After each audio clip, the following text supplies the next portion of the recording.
The iPhone 14 has a major issue that it inherited from its predecessors. But before we get into all of that, I'm just going to be switching now to use the iPhone's camera for the rest of the video. Let's go.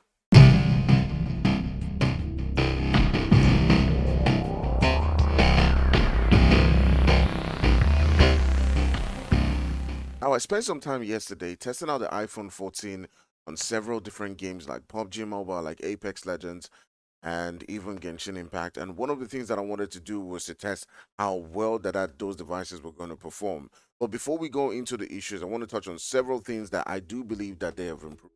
One of those things is the brightness within the phone, like they announced. And I first of all thought that this was going to be a gimmick, but while using the phone, I did notice that it was even bad for my eyes trying to use it all the way towards that full brightness. So I ended up trying to keep it at around 70%. And I do believe if I am to estimate between the iPhone 13's brightness and the iPhone 14, I would say that the max brightness of iPhone 13 is pretty much like 60% of the brightness that I did get from the iPhone 14. I was one of those users who were complaining about the brightness in the iPhone 13 and feeling like it wasn't just good enough, especially when it would start to throttle performances.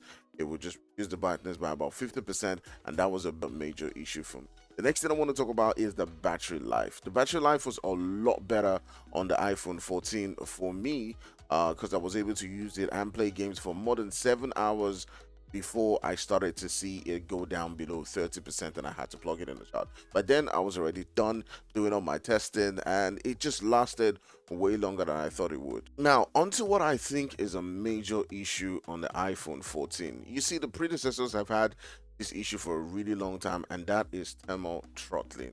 For those who don't know about what thermal throttling is, that is when your device starts to heat up when you're doing very intensive tasks. Now, there are various intensive tasks that you can do with your phone, whether you're editing videos, or most likely playing games, especially new AAA games like PUBG Mobile, like Call of Duty Mobile, like Apex Legends, and several other games that are going to be coming out pretty soon, like Rainbow Six, Call of Duty Warzone. You want to make sure that your device is as much as possible being able to carry those without throttling. Now, how does it affect you as a user when your device starts to throttle? One of the things that, of course, iPhone users are very used to is that your brightness would tend to dim once it starts getting hot. It would also affect your hands because you then start to sweat. And remember, while you're sweating, you're touching on your touch screen, and that can create like a slippery and very weird experience for a lot of users. So the various ways that Apple could take, or various directions that they could take towards solving this problem for users, but they are lagging behind when it comes to this. But I have a solution. You see, there's a device, a conductor that you can attach to the back of your phone, and I'll leave a link in the description that will make it easy for you to conduct that code all the way from the center, okay, from the center directly to where the CPU is at. Now, the reason why you need this is because a lot of devices usually have, in recent times especially, the CPU within that center. So when you plug a cooling fan to the back of that device, it would instantly cool down the CPU and then not throttle performance. But the problem with iPhones and some other flagships is that they have the CPU just beside the camera. And because of that, you then need a device like this to be able to transmit, or should I say, conduct that cool to that region where your CPU is at. I tried this and I did not experience any throttling. I was able to use the device yesterday for quite a long time. I used this while I had the iPhone 13. So for anyone who has a device that's overheating and you've tried on coolers and you're still not able to increase your brightness, this is probably the solution for you. That's the major problem with iPhones, but I'm gonna now go off on a rant. Okay? Because for me, here's what it is. Here's what it is. There are several phones like Asus ROG, the Red Magic, Nubian Legion, and the Black Shark. Okay, all of these phones are classified as gaming phones, right? But here's the thing: Apple last year made a profit of about approximately $9 billion from gaming alone. From gaming alone. Now, maybe that's not the most of their revenue, but what that does state is that Apple is a major player when it comes to making revenue from games.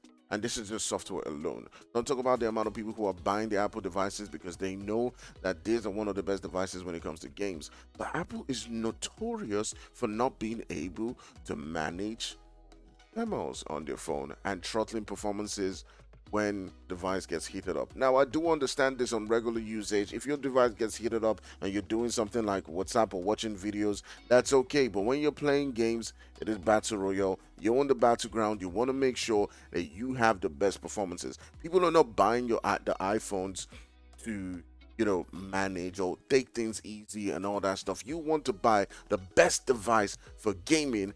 That is why you buy the iPhones.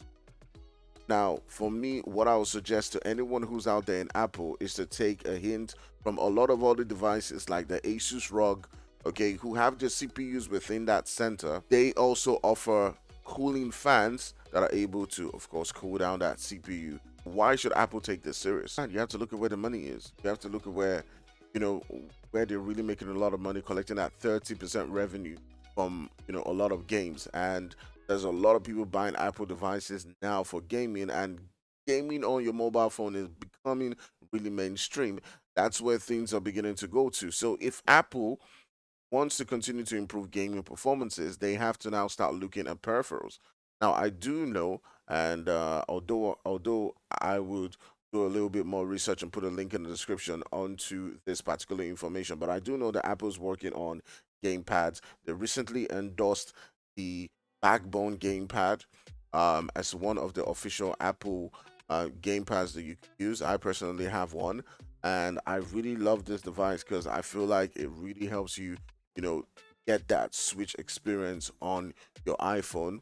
But regardless, they need to do more to be able to provide a lot more support on their phones. Okay, a lot of games haven't really integrated this, so this Backbone controller does not work on PUBG. I'll create another video later on where I'll talk about what controllers work for PUBG and what controllers work for which games and all that stuff. But Apple needs to sit up when it comes to managing their cooling on their smartphones, whether that is using creating their own specific unique system around cooling gadgets, or they do it internally.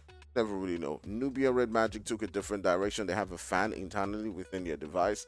I think for an iPhone Pro Max, it's about the same size. They could have that direction, but they have an internal fan. Make it more expensive for gamers. Sure, make it more expensive. We'll buy. We'll buy. All right, so that's all from me. I think that Apple should really look to improving performances when it comes to gaming. That's a major problem. If you're going to be throttling performance and dimming down the brightness, and this issue has lasted on for way too long, that it is now. There's been some improvement on the device, no doubt. The chip is a lot more powerful. It isn't throttled as much as it did in previous versions like the iPhone 13 and 12, which was just absolutely ridiculous. It's a lot brighter device. That leads me to the final conclusion. Should you buy the iPhone 14 for gaming? No.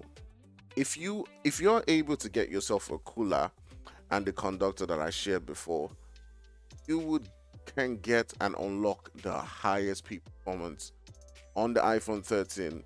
It's the same size. You can get it to full brightness. It will work extremely well for you. You do not need the iPhone 14. It's practically the same device. The only real change I see in my daily use is that the camera looks slightly better. Not when I'm taking pictures for social media, but when I'm probably using it as a webcam, like I am right now. This video is being shot on the new iPhone 14. So it's the camera, yes, a little bit, not way too much, okay, that you should break the bank for. But for gaming, nah, I don't think there's any difference. I think just go ahead with the iPhone 13 and that should be fine for you.